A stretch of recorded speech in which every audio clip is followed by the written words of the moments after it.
Halo, selamat datang di kenyataan menjadi dewasa.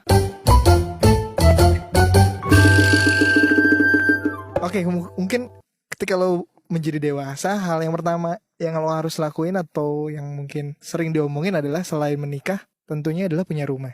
Dan ini juga yang terjadi sama gue. Gue pengen banget atau cita-cita gue sebelum menikah kalau bisa gue udah punya rumah sendiri gitu.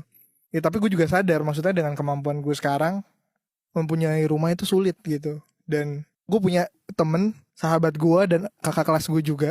Dia sudah mempunyai rumah dari umur kalau gak salah sih 20-an. Nah sampai gue berguru sama dia kayak gue harus seperti apa, terus harus ngapain, terus tata cara itu harus kayak gimana. Gue sangat amat pengen mencuri ilmunya gitu. Dan sekarang gue udah ngobrol sama orangnya langsung. Namanya itu Kurniawan. Halo Wan. Halo Met. Nah ini Awan ini adalah senior gue waktu di kampus. Terus juga gue pernah kerja bareng sama dia waktu di radio gue sebelumnya di Indika dan Hits. Terus juga bertemu lagi di Prambors gitu. Jadi Awan ini, lu udah punya rumah dari... Gua alhamdulillah punya rumah dulu kayak 2017 tuh gua 22. Di umur 22 gue punya rumah. Nah, gue tahuan lu dari bawah nih. Gue waktu di Indika gue ngeliat lu dari susah. Nyebarin flyer, terus sekarang lu udah jadi bos, jadi manajer. Terus tiba-tiba lu kasih tau gue ada rumah nih Matt, lu ke rumah gue dong. Gue ngeliat kayak, anjir, perumahan rumah lo enak banget gitu kan.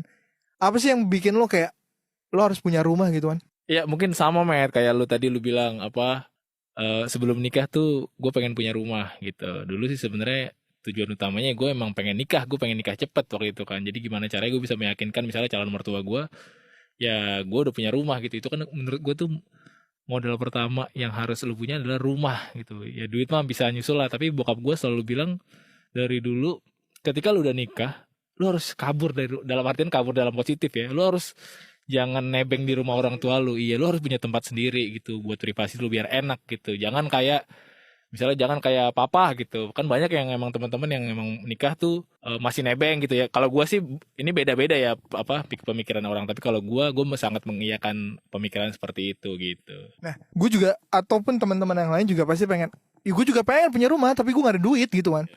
Apa yang harus kita lakuin? Ya sebenarnya gini ya, sesimpelnya banyak teman-teman yang bilang, "Kok lu keren banget sih, lu udah punya rumah," gitu. Gue selalu bilang ke yang bilang kayak gitu, "Ya lu juga bisa," gitu. Kenapa enggak? Gua aja bisa, lu kenapa enggak gitu. Cuma pada saat dulu misalnya umur lu 20, 21, 22, prioritas lu nggak ke situ. Sekarang gue tanya sama lu umur lu berapa sekarang? 25. 25. Lu ketika usia lu 20, 21, 22 lah, lu sudah mikir punya rumah belum? Gue baru berusaha untuk menabung. Iya berarti lu emang ya lu udah pengen punya rumah, cuma lu nggak action gitu kan. Nah kalau gue dulu ya gimana caranya gue bisa nabung gitu. Sebenarnya gini, sesimpel pemikiran gue adalah lu nabung itu harus punya tujuan. Tabungan lu buat apa? Nggak cuma lu ngumpulin 2 juta per bulan, 3 juta per bulan tanpa lu tahu goals buat duit lu itu buat apa. Jadi emang lu harus punya tujuan. Tabungan lu itu yang puluhan juta itu emang harus punya tujuan. Ini ntar buat ini, buat ini, buat ini. Nah itu yang gue lakuin dulu, emang gue pengen punya rumah. Dan kebetulan di 2017 bulan Maret itu gue lewat daerah ya dekat-dekat Pamulang lah, di Bojong Sari nama daerahnya. Itu ada flyer Matt, 3 juta cicilan, 3 juta punya rumah gitu. Wah kalau 3 juta pikiran gue bisa lah ya, 3 juta doang, gue empot-empotan. Akhirnya ya udah gue memberanikan diri buat tanya gitu. For information aja, rumah Awan waktu lu umur 22 berapa Wan? Rumah gue itu harganya 375.000, tanahnya 75, bangunannya 36. Dengan luas yang sama, harganya sekarang 650 juta. Iya benar, kemarin kita kesana kan.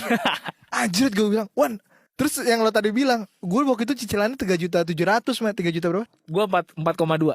Ya segitu. Dan sekarang gue, gue nanya lagi, jadi sebulannya berapa mbak? Ya sekitar 5,8. Kayak anjir, dari 4,2 ke 5,8 naiknya gede banget Wan. Maksudnya dalam jangka waktu 3 tahun ya kan. Dan itu yang menjadi kayak, anjing kenapa gue dari dulu gak berani ya. Kita urut lagi ya. Kalau misalnya pengen punya rumah, itu apa yang harus lo siapin? Kemarin gue kan ditanya BI checking ya kan. Apakah gue harus ke BI atau gimana? Gue berpikir kayak gitu. BI checking itu maksudnya apa ya, riwayat bank lu, Matt, lu punya cicilan apa, punya cicilan mobil misalnya, motor ya, emang itu langsung dipotong per bulan dari dari bank lu gitu. Biasanya kalau lu nggak punya cicilan apa-apa, itu masih bisa untuk nyicil gitu. Dan biasanya kalau lu mau BI checking itu, buat punya rumah itu penghasilan lu tuh harus ada 30-50%. Jadi misalnya Cicilan. dari misalnya gaji lu 10 juta gitu ya, lu berarti harus punya 5 juta itu seenggaknya buat cicilan gitu. Oh iya, yang kemarin gue bilang, gue diskusi sama Awan udah cukup lama ya. Bahkan gue juga memperdebatkan, pantesan orang nulis milenial nggak bakal punya rumah. Ya karena emang milenial gajinya kecil, terus cicilan rumahnya 5,6 juta Wan yang Iya, jadi emang apa ya, banyak artikel-artikel yang bilang kalau millennials nggak punya rumah. Sebenarnya kan kalau secara artikel tuh jelek lah, itu nyumpain gitu kan. Tapi sebenarnya itu bisa kita patahkan gitu, Matt. Gue bisa bilang dulu gaji gue nih, gue fair-fairan aja, ketika gue punya rumah, beli rumah itu gaji gue 5,8 di kantor ini gitu. Terus tapi kayak lu lah, gue punya side job gitu. Nah side job itu kalau dikumpulin bisa lah gue 3 juta per bulan gitu. Jadi recehannya itu 3 juta lah per bulan. Jadi gue total ya gue 9 lah gitu, ibaratnya 9 juta. Nah jadi gue dulu masukin slip gaji yang 5,8 dan slip gaji, ibaratnya tuh slip gaji tuh ya kayak, ya lu kan emang dapat jatah per bulan nih, ya itu lu buat gitu. Gue nggak bohong kan, emang bener, ya udah masukin. Jadi total 9 juta. Nah 9 juta ini ketika dibagi 2 berarti kan 4,5. Nah itu gue masih lolos gitu, 4,2 juta per bulan dengan total penghasilan gue saat itu 9 juta gitu kan. Jadi dan pada saat itu ketika gue punya rumah itu gue masih punya cicilan motor 700.000, motor bokap gue Beat. Gue punya cicilan iMax 1,8. Jadi ya itulah maksudnya, empotannya begitu gitu. Tapi kan kita dalam hidup tuh kita harus percaya nih karir kita naik gitu kan. Lama-kelamaan yang 4,2 itu kagak berasa gitu. Udah biasa aja gitu. Walaupun sekarang lagi pandemi ya mulai goyang lah, tapi mulai berasa jujur aja. Cuma lo harus percaya bahwa karir lu bakal naik dan gaji lu bakal naik gitu. Karena kan kenaikan gaji itu per tahun ya. Ini kalau karena kan gue sering ngobrol sama HRD itu paling 2,5-5% gitu. Itu kenaikan itu juga alhamdulillah kalau ada kenaikan gitu. Kecuali emang lu naik pangkat, naik jabatan tuh bisa 50-30%. Dan kenaikan harga rumah per tahun itu bisa 20-30%. Jadi secara hitung-hitungan kan nggak dapet gitu. Nah itu juga yang mungkin gimana gue mengakali, gue pengen punya rumah tapi uang gue segini, let's say tabungan gue cuma 10 juta, apakah itu bisa? Terus apa yang harus gue lakuin gitu kan? Gue pengen gini, prinsip hidup gue tuh gue pengen nikmatnya nanti gitu. Gue pengen nikmat ya ketika gue udah nikah gitu. Sekarang tuh gue boncos nggak apa-apa. Jadi gue ada masanya di mana ya gue setiap hari tuh bawa bekal lah ya. Alhamdulillah gue masih punya orang tua yang nyiapin gue bekal. Jadi dulu bahkan dari kita di hits tuh, di Indika lu tahu kan, di hits Indika orang-orang kaya semua kan. Ya udah jadi gue udah bawa bekal aja gitu, makan di pantry. Yang lain pada nongkrong, gue nggak pernah nongkrong. Itu masa-masa yang sebenarnya gue nggak tahu ya. Tapi ketika kita punya gaji, jadi gini, ketika lu mau nyicil sesuatu, mau beli rumah, itu yang perlu bank yakin adalah jumlah tabungan lu sebenarnya. Jumlah apa namanya? Jumlah keseluruhan uang lu. Dana di bank lu tuh kalau misalnya lu punya saldo 60 juta aja, itu bank udah yakin sebenarnya. Apa kan lu pasti diminta rekening koran kan? Iya. Gitu.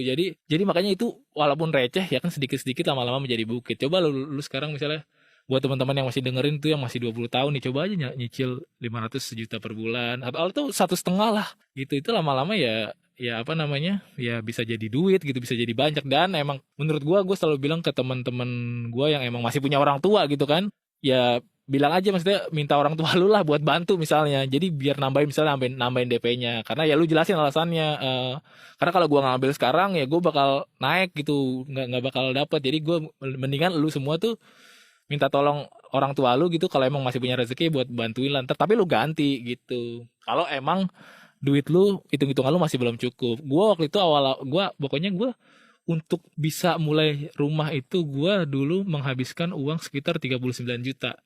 Itu 19 juta itu buat DP rumah. Dulu kan harga rumah gue 375, gue DP 5% tuh sekitar 18 juta 750 kalau nggak salah. Sisanya itu buat biaya notaris, gak surat-surat gitu. Jadi gue habis sekitar 39 juta gitu. Itu berarti di tahap awal 39 juta ya Wan. Karena kan balik lagi, lo rumah cuman bukan DP doang, karena lo harus melengkapi biaya notaris, terus asuransi kebakaran dan lain-lain. Iya benar. Jadi itu biasanya itu bisa 5-10%-nya dari harga rumah, harga notaris dan lain-lainnya itu. Oke, kalau misalnya tadi itu adalah apa yang lo harus persiapan, yaitu tadi BI checking, terus buat DP, terus notaris dan tetek bengek. Yang paling utama adalah lingkungan rumah lo sih, Wan. Lo gimana cara memilih? Anjrit, menurut gua lingkungan rumah Wan tuh ya rumah yang nyaman dan enak dan dekat Jakarta gitu, Wan. Lo gimana? Apakah lo sebelumnya ngeliat-liat dulu atau nyari-nyari dulu, atau udah langsung ini fixin dekat rumah orang tua gue juga lagi kan? Jadi psikologisnya orang yang punya rumah itu biasanya dia akan common atau terbiasa dengan daerah yang emang sekitar rumahnya gitu. Jadi kayak misalnya banyak tuh teman gue yang gue ajak rumah gue tuh bilangnya anjir jauh banget gitu. Padahal sebenarnya kalau menurut gue nggak jauh. Tapi nggak salah dia ngomong gitu karena emang gue kangen dengan daerah itu gitu. Tapi gue melihat dulu itu gue nggak nyangka men di depan komplek gue itu ada mall ya. Ada mall namanya The Park Sawangan. Di situ ada Uniqlo, ada H&M dan ya brand-brand bagus lah. Dan itu gue nggak nyangka bahkan waktu itu ada mall. Pemilihannya gue sebenarnya ini tips juga ya. Jadi ketika lu punya rumah itu lu harus tahu apa namanya developer itu yang besar gitu. Ya kan sekarang banyak nama-nama bagus lah Citra, apalah apalagi sih nama-nama gede itu ya pokoknya Citra. Nah, gue ini nama developernya Gardens.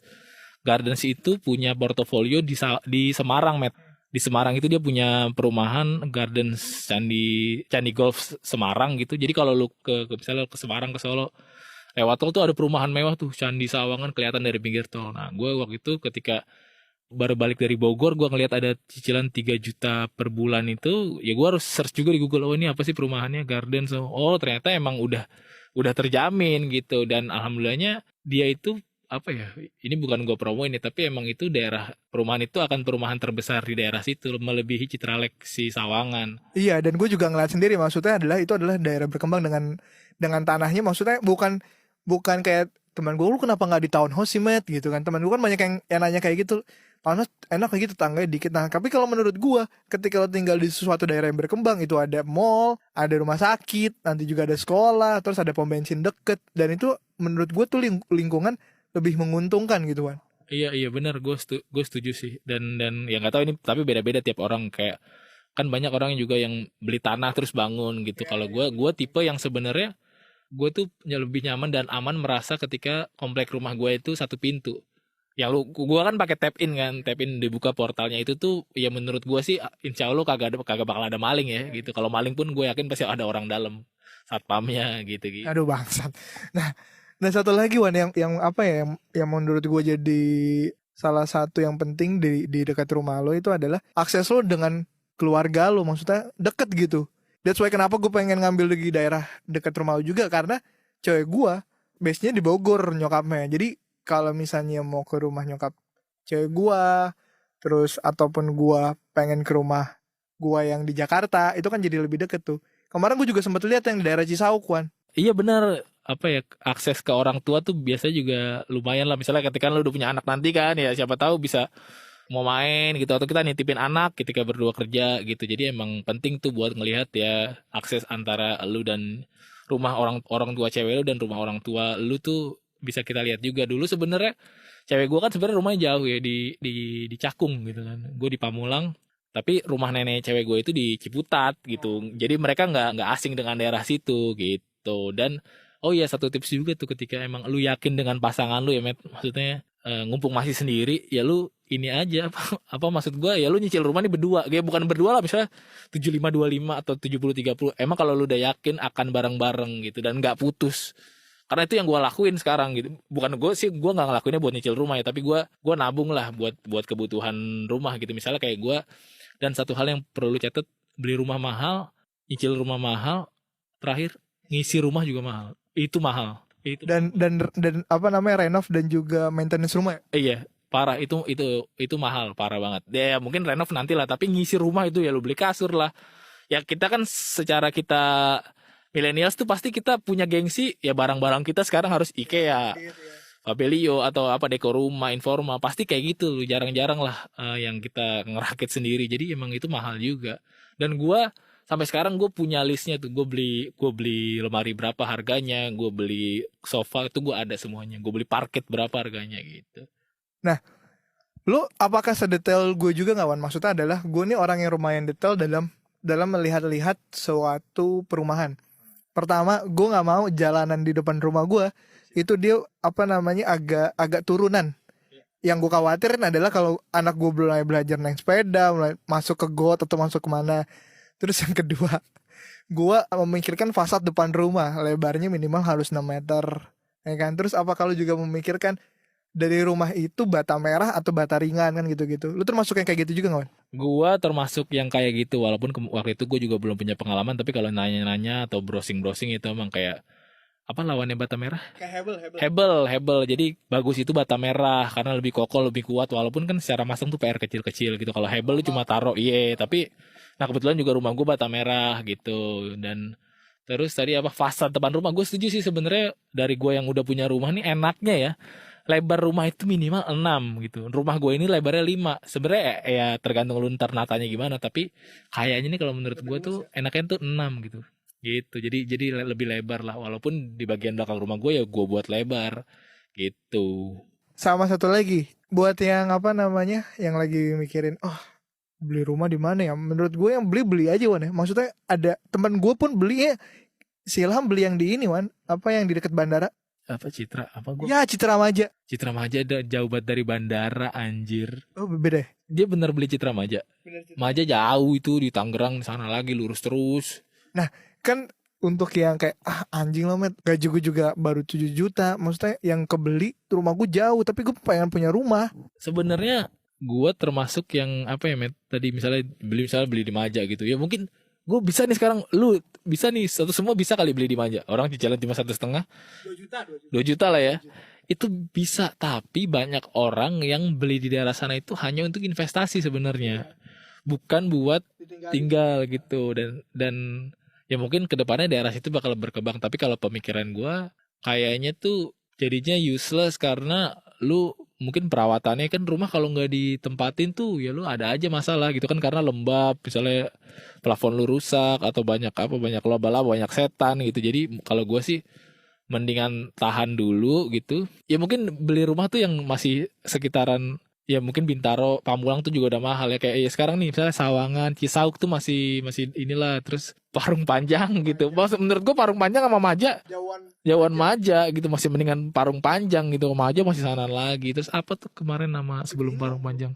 Cibinong juga. Dan yang penting aksesnya sih, ketika lu beli rumah itu lu harus tahu mobilitas lu itu menggunakan apa gitu. Kalau gua nih rumah gua yang sekarang tuh deketnya ke tol, dan ya motor enak, tol enak. Kalau umum ya mungkin ada terminal Pondok Cabe, cuma gua nggak umum gitu. Gua nggak pakai transportasi umum, tapi gue emang tiap hari pakai motor atau mobil. Rumah gua deket sama gerbang tol Sawangan, gerbang tol Serpong Cinere gitu. Jadi lu harus mikirin juga akses lu gimana, istri lu nanti gimana, anak lu nanti gimana. Dan menurut gua lingkungan itu adalah faktor utama. Misalnya kayak katakanlah kalau kata Mas Darto di podcast Mas kan itu ada hukum tarik menarik, itu ngaruh tuh menurut gua. Jadi ya lu harus nyari rumah yang seenggaknya itu selevel sama lu gitu, apa secara keuangan gitu. Jadi lu ikut kaya, ikut ketarik gitu. Misalnya anak lu sekolah di sekolah apa, sekolah bagus atau sekolah jelek, ya ntar kedepannya juga bakal ngaruh itu. Menurut gue sih kayak gitu. Oke. Ini terakhir, ini benar-benar terakhir nih Wan. Conclusion lo untuk teman-teman yang pengen punya rumah, gimana mereka harus memulai gitu, meyakinkan diri untuk memulai untuk nyicil rumah. Ya mungkin yang pertama kali gue harus bilang ke teman-teman, kalau kata Raffi Ahmad nih, dalam pekerjaan tuh lu harus banyak keran gitu. Keran tuh dalam artian pemasukan lu tuh nggak cuma satu. Dan itu menurut gue adalah kunci pertama ketika lu mau mempunyai sebuah rumah atau cicilan yang besar gitu kan. Jadi misalnya gaji lu itu jangan cuma dari main job, tapi gimana caranya memang lu harus memberanikan diri atau lu harus cari-cari kerjaan, rajin lah untuk ada side job juga beberapa gitu. Karena ketika lu misalnya gaji lu 5 juta gitu, ya 5 juta itu katakanlah kebutuhan hidup lu 3 juta, lu 2 juta nih bisa nabung. 2 juta itu juga menurut gue udah gede banget kan. 2 juta dikali 12 bulan setahun tuh cuma 24 juta gitu. Nah ketika lu tuh jadi udah bisa ngitung tuh kalau main job tuh gaji lu bakal buat apa aja tuh, dan selama setahun tuh lu bisa ngitung duit tuh berapa. Tapi kalau lu punya side job, ya yang tadi 24 juta itu bisa jadi 36 juta, bisa jadi 30 juta, 40 juta bahkan insya Allah gitu. Jadi itu yang pertama, jadi lu harus punya 2 penghasilan gitu. Dan yang kedua, lu harus berani gitu. Menurut gua lu memang harus gambling dengan perhitungan yang matang gitu. Misalnya ya minimal lu harus punya cicilan misalnya aman tuh, nabung juga misalnya buat 6 bulan ke depan gitu. Dan lu harus memberanikan diri buat hidup susah. Dalam artian susah tuh tercukupi lah, lu gak usah ngoyo-ngoyo gitu Matt. Gue dari dulu Matt, misalnya lu ya sekarang kita di Prambors lah, dulu ya waktu gue masih awal-awal punya rumah tuh kayak wah temen gue pada jajan gitu, wah temen gue beli kopi mulu, kopi kan 15.000 20.000. Gue merasa saat itu Matt, walaupun gue punya rumah tapi gue nggak mampu, gue merasa itu bukan prioritas gue gitu. menurut gue nih, gue nggak tahu ya, tapi pemikiran gue, teman-teman gue yang jajan kopi tiap hari itu kaya gitu. Karena gue merasa gue nggak bisa, gue 20 ribu, gue ngeluarin 20 ribu tuh nggak bisa. Jadi bahkan di era 2017 2018 sebelum gue jadi apa ya, gue menyentuh daerah manajerial level, 2017 2018 itu gue dalam seminggu gue hanya keluar, nih demi Allah gue hanya keluar untuk bensin. Kan kita dapat makan Iya. pagi, Bayar. parkir nggak bayar, udah itu Matt, masa suram gue ya. Lama kelamaan kan tadi gue bilang tuh gaji kita naik gitu ya, gaji kecil naik ya udah mulai ada kelebihan, barulah kita jajan-jajan, naktir teman gitu. Dan ya itulah dari gue tuh tips kedua. Jadi emang lu harus begitulah, harus bisa hidup tanda kutip susah dulu gitu. Udah, terus yang ketiga ini juga mungkin yang Sama orang tua kali Wan. iya, jadi yang ketiga lu harus sedekah, bukan ya sedekah dalam artian bisa banyak turunannya, lu bisa ngasih orang tua lu, bisa ngasih anak yatim piatu atau ngasih siapapun itu. Dan kalau gue prinsipnya, gue puas-puasin dulu orang tua gue kasih duit misalnya, ya katakanlah gue kasih duit atau kasih apapun itu ke orang tua gue, ntar kita dapat lebih gitu. Gue percaya prinsip itu gitu. Itu orang tua ya. Terus kita sedekah itu kalau dalam agama gue tuh, agama Kristen, gue Islam. Islam itu walaupun mungkin logika kita kagak masuk ya, Met. Gak masuk lah. Iya kan? Ngasih uang. Lu ngeluarin 50 ribu gitu, dapetnya 500 ribu, nggak masuk kan. Tapi gue sih selama ini ngerasain gitu. Gue ya mungkin kebetulan atau gimana, tapi ada aja gitu. Gue inget banget tuh, gue pernah balik naik motor, terus gue ngeliat pemulung gitu bawa anak ke dalam gerobak, gue balik, gue kasih 20 ribu. 20 ribu, Met. Nyampe rumah, gue dulu kan jualan jersey. Nyampe rumah, jersey gue kejual 200 ribu. Berarti kan ya gue gak tahu lah itu gimana lah. Tapi pokoknya ya jadinya gue percaya aja begitu-begituan gitu ya. Karena emang Islam mengajarkan untuk begitu. Gitu sih, udah sih dari gue itu aja, Met. Oke, terima kasih Awan. Gimana teman-teman? Ya kan? Ini adalah proses menjadi dewasa, memikirkan tabungan, memikirkan investasi, memikirkan rumah. Ya, jadi resapi, oke? Sampai jumpa di next episode. Terima kasih.